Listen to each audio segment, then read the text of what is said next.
as you can see, there's more danger in these woods than just hogs. He's definitely feeling threatened at the moment. Got that mouth wide open.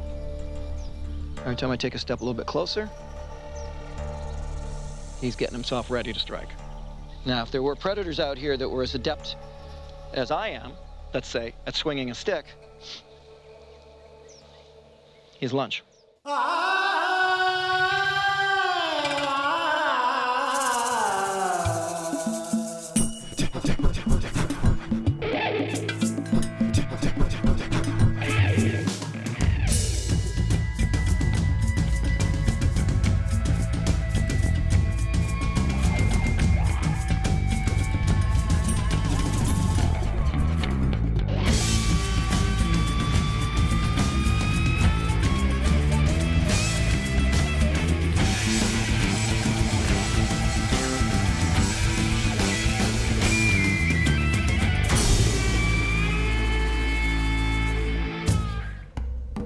I've been digging deeper into the phenomenon known as Sasquatch, Bigfoot.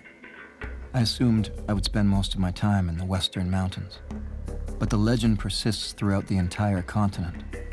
And here, near the Texas-Louisiana border, I find that stories abound amongst those people who truly spend time out on the land. Right now I'm in East Texas, forested area, private land.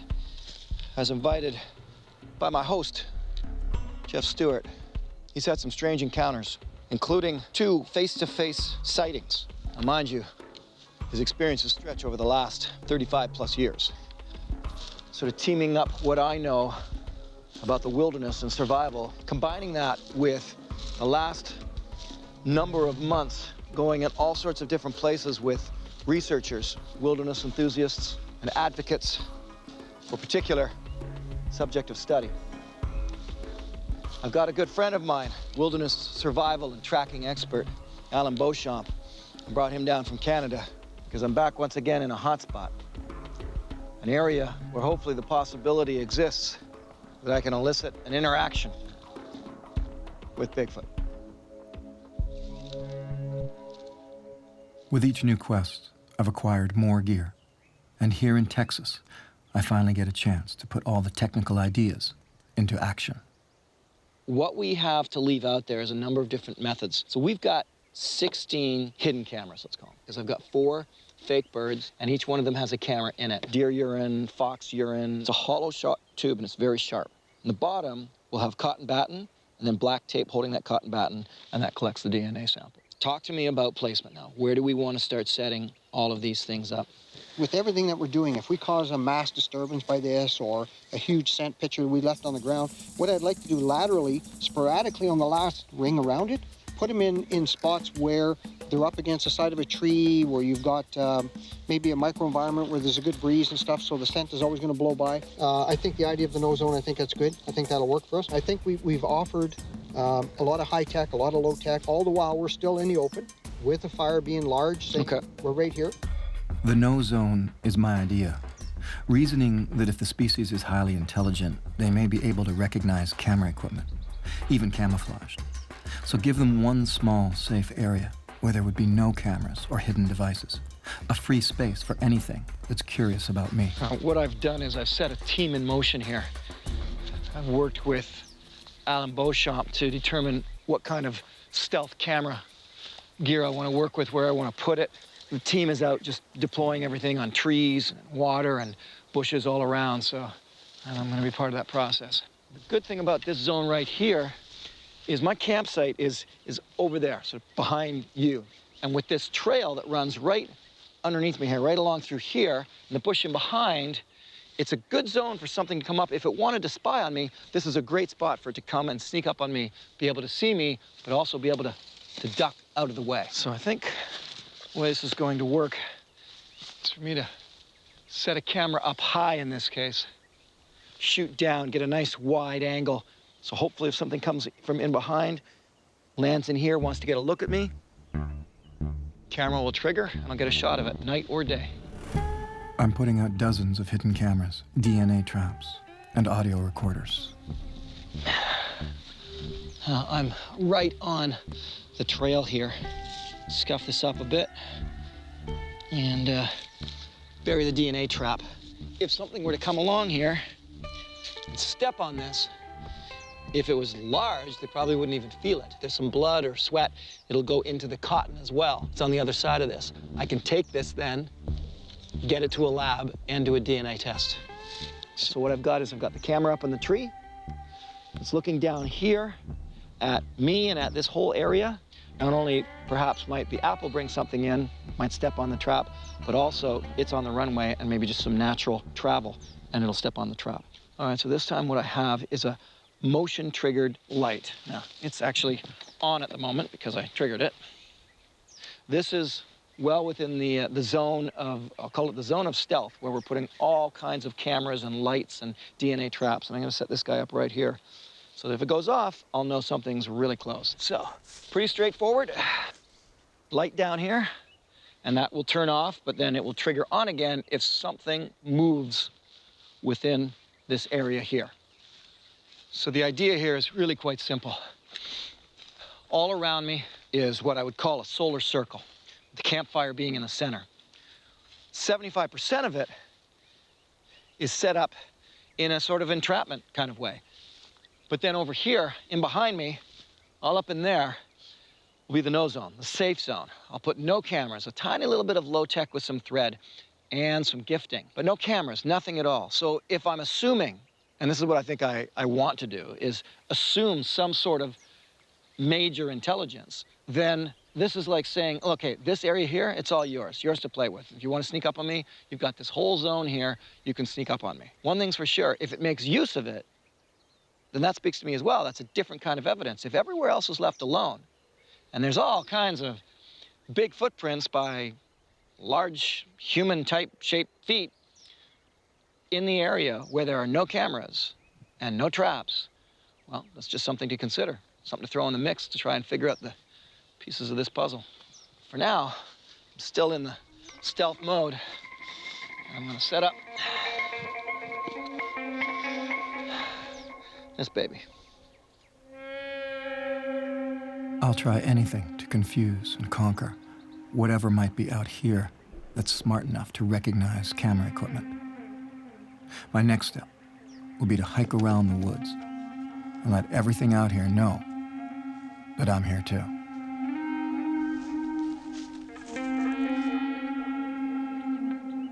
If anything, what I'm doing is I'm introducing the area to me. Sort of like, I'm here. Here's my scent. Here's my energy. I'm here. Anything that's here, that's paying attention, won't miss me. I'll stick out like a sore thumb. A 900-pound omnivore needs food, and there's plenty here to eat in the Texas woods. Hogs are a big concern in these woods. They're thick in this forest, and they represent two things, a serious danger and serious prey. If there was something large and strong that wanted to eat a hog, he'd have his pickings in a place like this.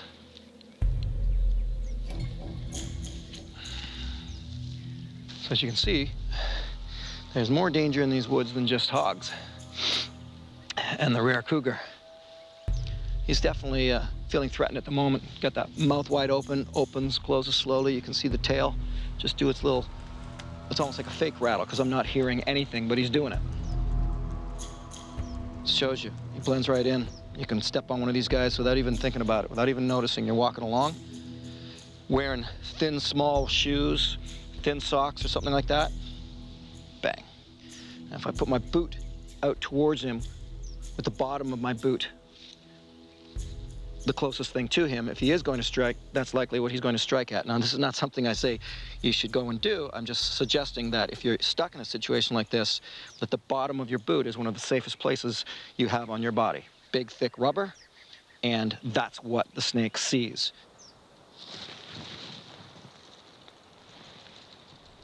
But he also represents one other thing. He's a food source. For me right now, one club, bam, he's done, I've got dinner.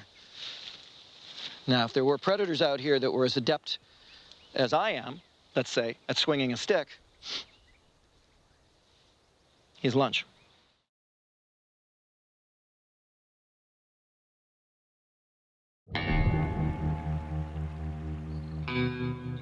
Several years ago, here in East Texas, Jeff Stewart came upon something eating a dead hog.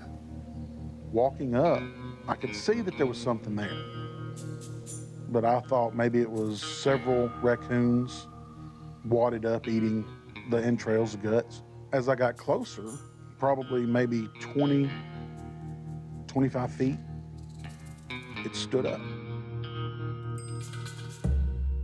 15 years old, 1986. Camping trip down on the Sabine River in Panola County, and we'd caught a bunch of catfish, and we'd cleaned them, skinned them and everything out of this old hand pump well that we had down there on our place. Cooked our fish that night, we ate our fish, we're sitting around the campfire, and this immediately, put me on edge, because I'm not thinking Bigfoot or anything like that. I'm thinking this is somebody that's trying to scare me. This is somebody that's out to do no good to a 15-year-old kid out in the middle of the woods. It looked more primitive. And didn't say nothing, just looked at me. And it takes 3 steps backwards, toe to heel. And which is very important, because people say, oh, maybe you saw a bear. Bears can't walk toe to heel. Bears can't walk backwards. If they do, it's very clumsy, it's very odd. This was fluid, this was smooth. And about 3 steps, it got into the edge of the woods, and it turned, and it walked away hurriedly on 2 legs. Never went down on all 4s. This thing's walking on 2 legs the whole time. I'll just never forget that smell, that sight, and that feeling that I had. This was scary, exhilarating, and makes you doubt everything you ever learned in your life that's real and unreal. Real or unreal, phenomenon or myth. Either way, you can't deny thousands of similar eyewitness accounts. Do we write them all off as lying and delusional? Or are we the ones in denial, judging from our couches? I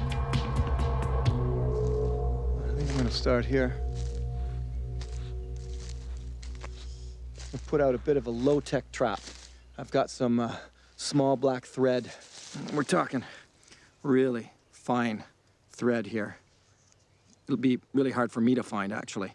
I'll string this across the trees, and what I'm going to do is 3 different lines of it, 3 different sections, so that if something is going to get through this area, they're going to actually have to kind of know the thread is there and duck around it. Well, that is anything that's either 7 feet tall, a bird flying through, a bat flying through, or a branch falling off a tree. All tracking and evidence gathering begins with ruling out what it isn't before jumping to conclusions about what it might be. Scientific objectivity is not served by ignoring the question of Sasquatch, by ignoring the mounds of evidence that accumulate year in and year out. At some point, we've got to do the math and come up with some real answers. Okay. This one's going to strike you as a little bit odd, but Bigfoot researchers and enthusiasts swear that this works. Now, you may have heard about gifting with food, say apples, and of course the claims and the stories that the apples are taken or the food is taken. So, taking a cue from some friends of mine, what I have here, some marbles. Put 10 marbles here, and one of the things I'm going to do here is actually arrange them in a bit of a purposeful design. What I want to do is make sure that I photograph them so I can come back and compare and say, yeah, nothing's moved at all, or this is really bizarre. Here's a spot here that is just nice, just perfect, because it's hidden up in the woods here. 2, 4, 6, 8, 10.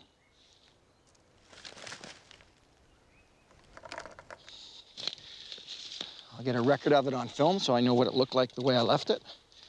I can check later to see if it's changed.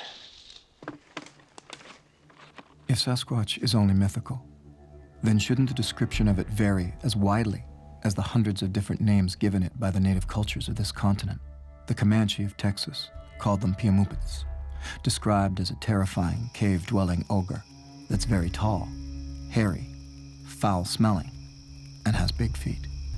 In fact, a lot of Bigfoot researchers disagree on so many things, but one thing they don't disagree on is that the best thing to do is just to act natural. Be in the places that are reported to be Bigfoot hotspots, or seem like they should be. But when you're there, don't do anything special, because 90% of the interactions that take place happen by accident.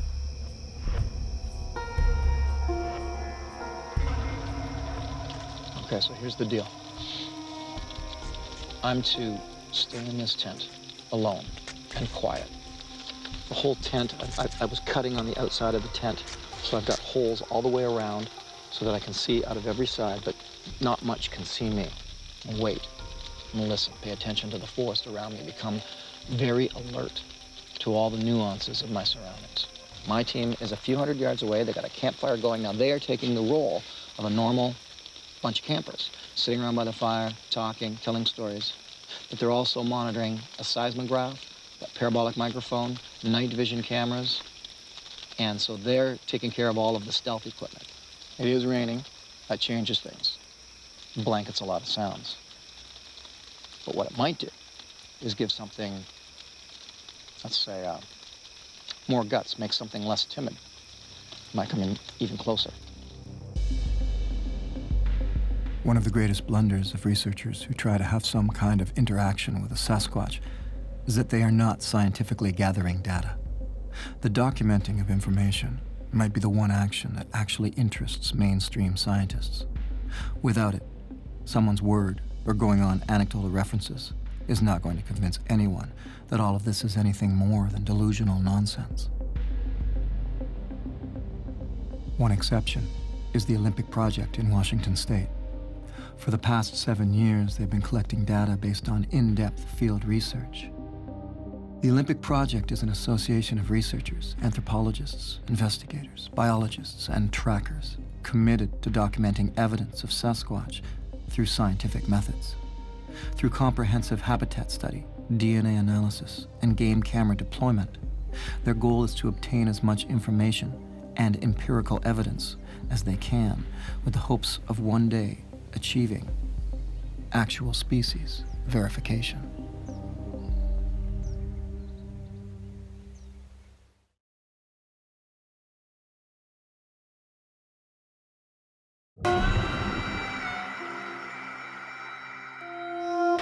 Even with 50 different camera setups, we got nothing all night, which doesn't prove or disprove anything.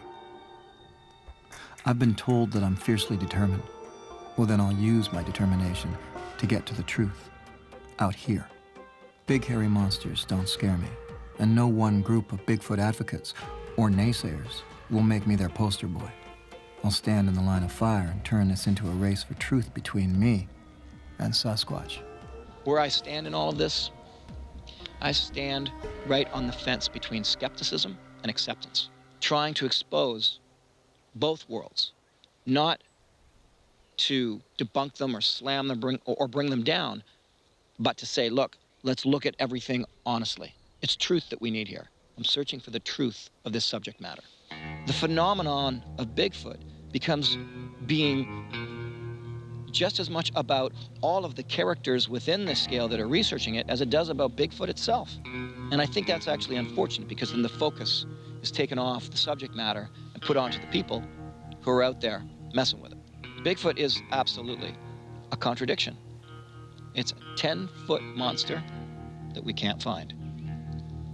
You know, advocates are looking at markings on trees and in the ground, and they're simply wanting an answer. And it's right to want an answer to what these different things are, what this phenomenon is all about. Those are good questions to ask. Why not? It's not about unicorns or leprechauns anymore. Unicorns don't leave tracks in the ground. Leprechauns don't leave blood on the trees and hair samples. But Bigfoot does. Science needs to take a good look at that and question it as well, in a real way, with real science. We need a combination of empirical science and evidence-based science. But the evidence has to be scrutinized in a very tough fashion. The subject of study is legitimate, because if it's all mythological, where did the mythology come from? What's it mean? In the end, Bigfoot symbolizes the power of nature. It's kind of like the eco-messiah. It's like the ultimate ambassador for green spirituality. If Bigfoot survives, nature survives. Every myth reveals a truth about the culture that created it. What does Sasquatch reveal about us? After a couple of uneventful days trying out all the stealth surveillance equipment in East Texas near the Louisiana border, I've opted to move to another area. A location where there are similar stories to the ones in Texas. But in some of these stories, the Bigfoot encounters are less than benign, and sometimes even dangerous. I've often boasted that where I'm headed is in the top 3 of the most beautiful places on the planet. Yet behind the beauty lies a dark secret. Legends of Bigfoot encounters that end fatally for the humans involved. Through all my searching for Sasquatch, a handful of places stand out as more dangerous than the others. Oregon is one, and also here, just south of the Uinta region of Utah, where the Shoshone have a name for it too. Sopitz, meaning cannibal giant. There's something different out here. Some odd things up here happen. In fact, right here, we've had sounds that's just, you can't explain. A lot of times, like a baby crying, and screams that just make the hair stand up on your head, you know.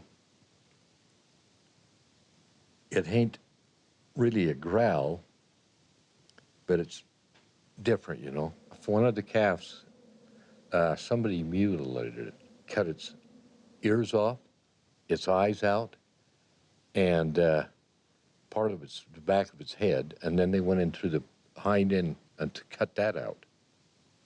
There was no blood around it, but the way it was mutilated, it was almost surgically.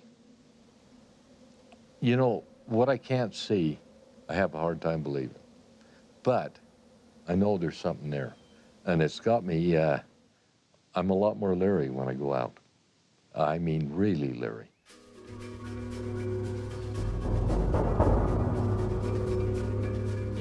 This particular canyon, a local ranchers figure is haunted.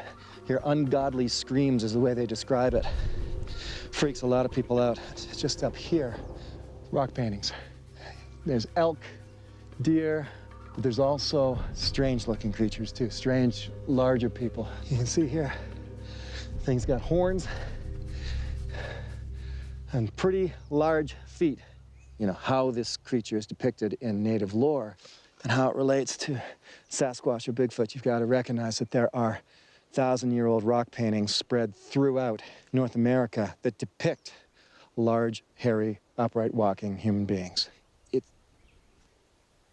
See, I freaked myself out. That's just a fly buzzing, but it echoed in the rocks here. Oh, brother.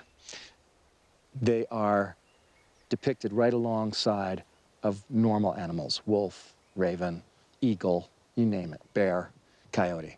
So something has been going on here for thousands of years, long before we got here and long before someone coined the phrase Bigfoot. I want to find out what's going on here.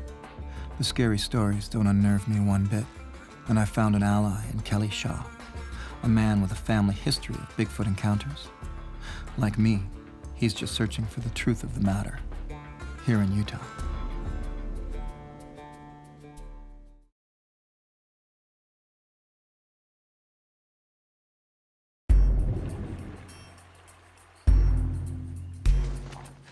I've jumped from Texas to Utah in my search for Sasquatch. This spot here is an area where my guide here, Kelly Shaw, they casted a massive track and had what he called bluff charges. Bigfoot breaking branches just up in behind them, just up in here. You see any kind of track in this? That's the exact spot we dug up that cast last year. That's the exact spot that you're so that's pointing what that out. is. That's the divot.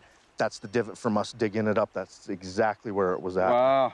And I was just in shock when we saw this one. I mean, Right. it was I can see, yeah. Because anytime I find a Bigfoot footprint, I'm always trying to blame it on something else. You know, is this a couple of cows or elk or a moose double, triple stepping? And I couldn't explain it away. I had to accept that it was a Bigfoot footprint. A lot of the ranchers think all these canyons around here are haunted.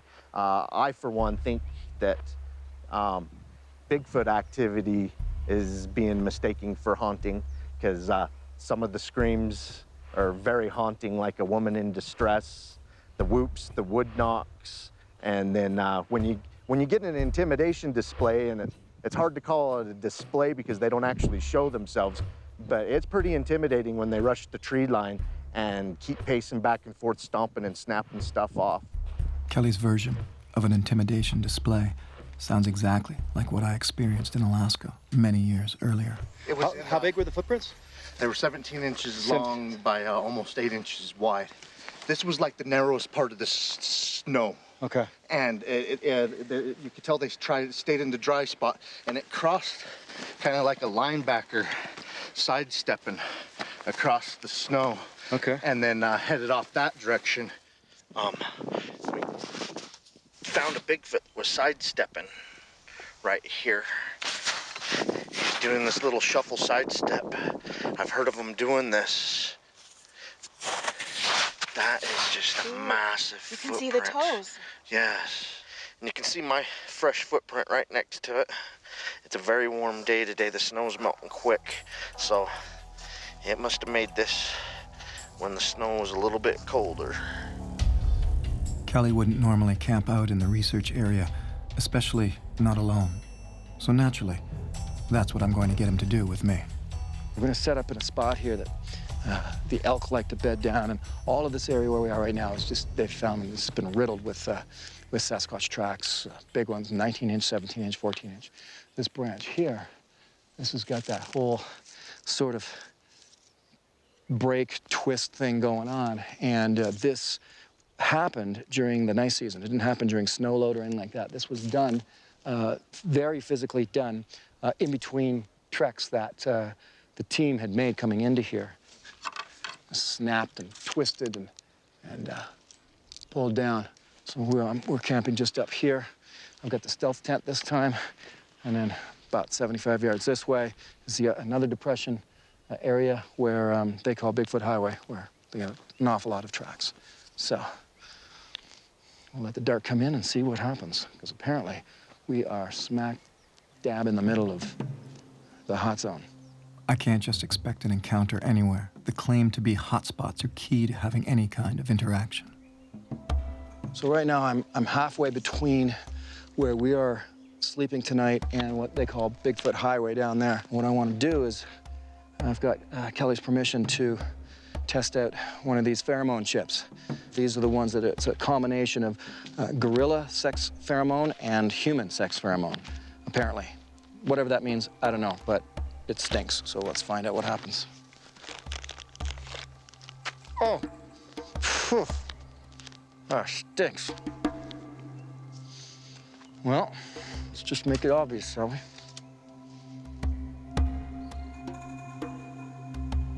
So something else I want to do is kind of create almost like a camera fence. I don't have a lot of the trail cams, but if I put the camera here facing this way, they won't like to come past the cameras, so I'm told. So if they don't like to come past the camera, they're either going to have to go across there or across there, which in a way would be better for them because it gives them the height advantage. They're up above us. If they come along here, they're down below us, and all reports are they don't normally do that unless they feel super comfortable or aggressive. Maybe that gives you something to worry about. Let's put this guy up, though. All right, so strung up along the way, I've got 4 trail cams. All right, one here, this one, and they're all, I've kept them obvious. They're just out in the open. And it's got one here. This one is pointing to this spot right here. And I've hammered in a pheromone chip there. And then further down, there's another camera also pointing in this direction. Then we're camping.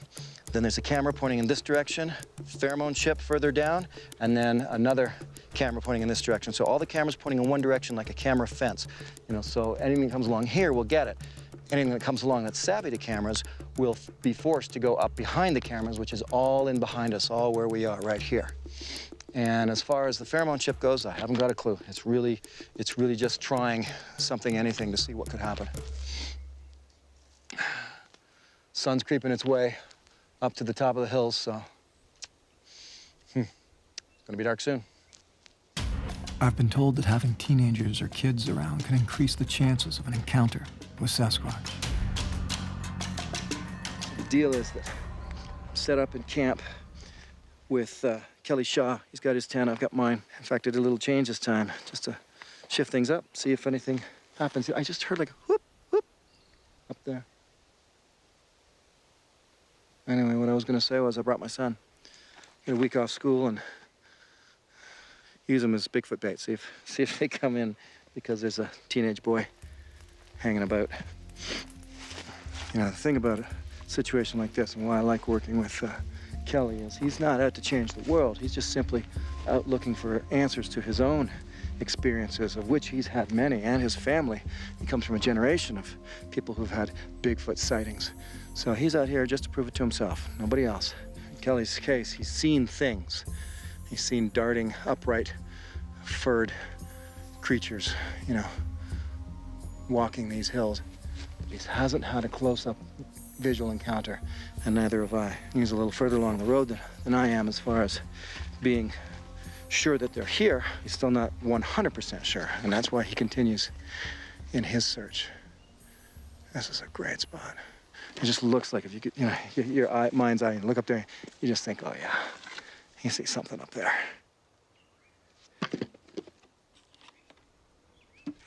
A lot of wishful thinking to think you're gonna look up there and see some 8-foot tall, hairy guy running down the hill.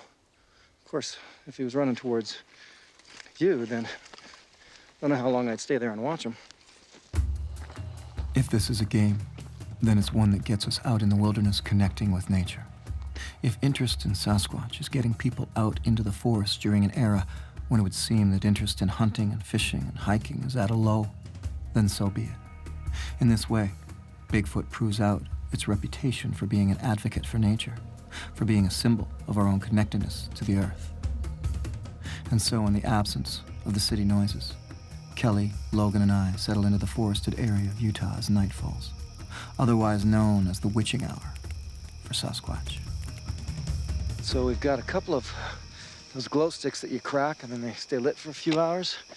And we're gonna pop them inside our empty drinking bottles. We're gonna put one out here by a pheromone chip. And this pheromone chip has a camera on it, so I'm just gonna leave it sitting. Logan and I are holding up in one tent, and then a little ways away, Kelly Shaw is in his tent. We're gonna keep our ears wide open while we sleep tonight.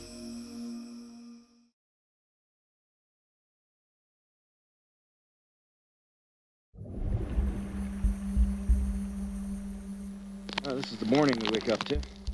I myself didn't hear anything last night, and neither did Kelly. Logan actually said he woke up in the middle of the night and heard growling up in this area, up in here. He said he knew it wasn't me because I was right beside him, and he knew it wasn't Kelly. Kelly was over on the other side, and just heard like that 2 or 3 times, he said, and that was it.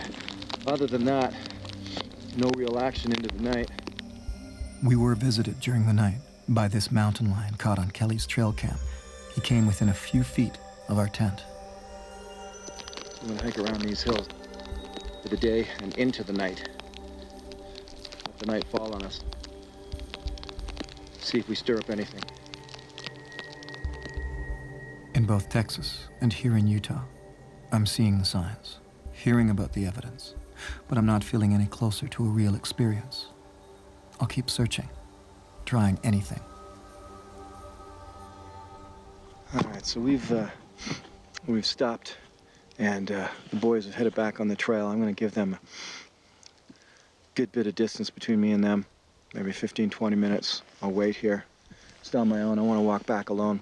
You know, turn myself into bait, you know, make myself conspicuous. Looks like a mule deer.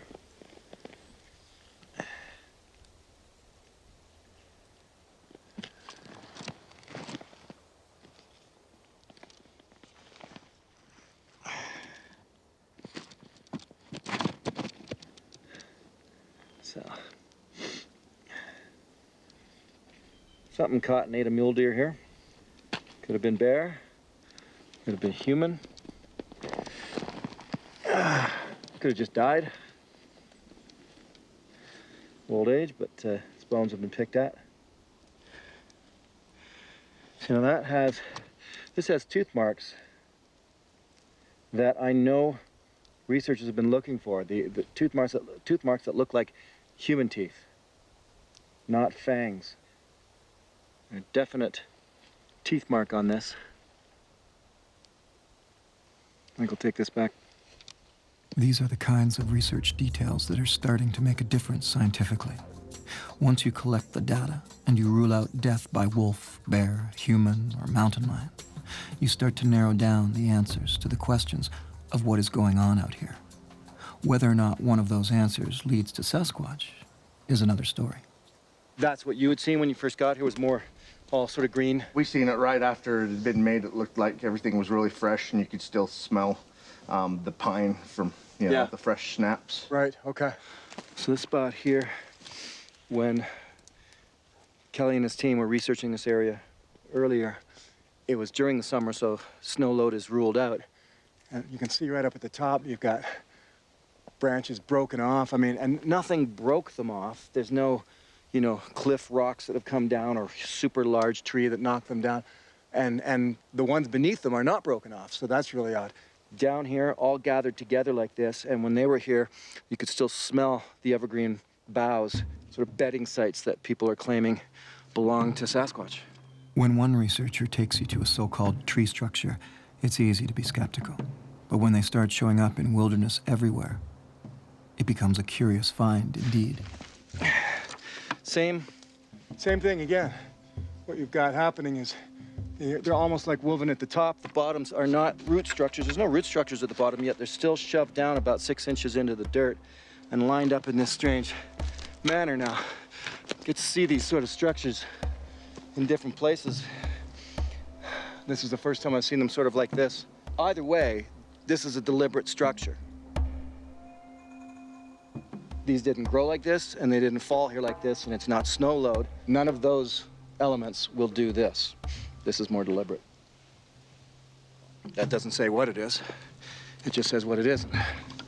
The meaning of these structures is really just complete conjecture. It's hard to figure out and know why they're put like this. So why are they here? And if they are indeed done by a species claimed to be Sasquatch, Bigfoot, then what's their meaning? Territorial? Are they marking something? Are they sending a message? These structures are popping up all over the place. What's going to happen now is we're going to have to be careful that humans aren't doing the structures, and that's where it's going to start getting confusing. So it's going to be about trying to discern the jokes and the hoaxes from the real deal.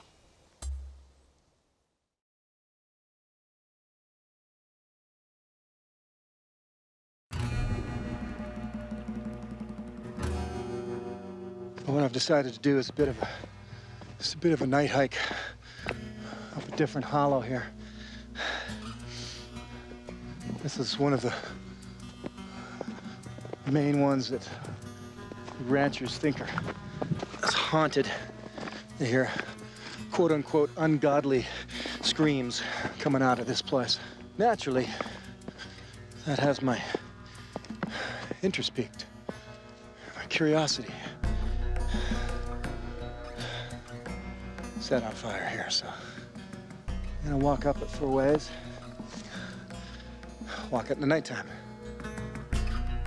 I'll go a mile or 2 up the hollow and wait for the dark to come in. I'll keep facing this search head on until I experience an encounter. With what? Who knows? But I'll be ready. Seems sufficiently creepy with the dusk coming in, so I'm going to wait it out. Wait for it to get dark. And then a couple miles in, so I'll wait for it to get dark, and then I'll slowly make my way out. A lot of this seems to be about going into a spot, trying to stir something up, and then seeing what happens. A lot of the stories come from that. People go on a basic hike, and they walk out, and on the way out, they start getting hassled. Rocks thrown at them, tree branches thrown at them, something shadowing them 50, 60 yards away in the bush, just out of sight, that can throw rocks. All the way to the parking lot, all the way to their car. That story repeats itself all over North America. Let's see if something follows me out of this haunted canyon. It's Haunted Hollow, I guess. That sounds cooler anyway. The Haunted Hollow. What throws rocks out of the bush at people? What screams in the night? What are thousands of people seeing that is over 8 feet tall with massive shoulders, covered in hair, not fur, and runs upright like a large human? These questions persist, regardless of the couch skeptics. Now, when I walk, all I hear are the crunch of my boots on the snow. I have to stop and listen.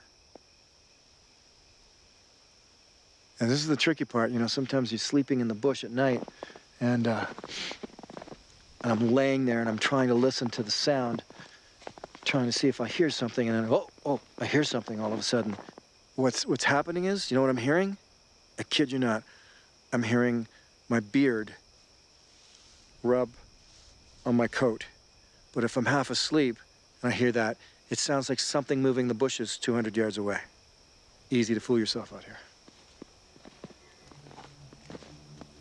It's getting dark enough. I'm gonna need to put on my headlamp soon. Can't really see where I'm walking at this point. Not really sure if a headlamp will help to attract something to me, get a Sasquatch interested in me, if they exist, or scare things away, or let a mountain lion know exactly where he needs to pounce on me.